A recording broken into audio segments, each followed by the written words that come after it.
सामाजिक गणमाध्यम मुख्यमंत्री मोहन चरण माझी छवि को मलिन करने उद्यम महंगा पड़ा।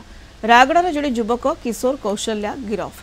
क्राइमब्रांच साइबर सेल गिरफ करिछि। गिरफ किशोर मुख्यमंत्री संपर्कित किछि वीडियो को एपट सेपट कर फेसबुक रे प्रसारित करथिले। फेसबुक रे शेयर कर जायतिबा वीडियो रे मुख्यमंत्री को अश्लील भाव में दर्शा जायतिबा अभियोग होइतिला।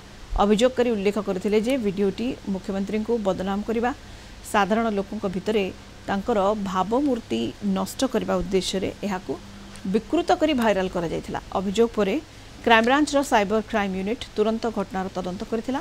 अभियोग पर आपत्तिजनक विषय वस्तु को हटाइबाकू मेसेज मेटा प्लाटफॉर्म को अनुरोध करा जायतिला। फेसबुक एथिरे सहयोग करी पोस्ट को हटाई देथिला। तदंत बेले फेसबुक अकाउंट व्यवहारकारी जनक रायगड़ा जिलार बासिंदा बोली चिन्हट करा जायतिला।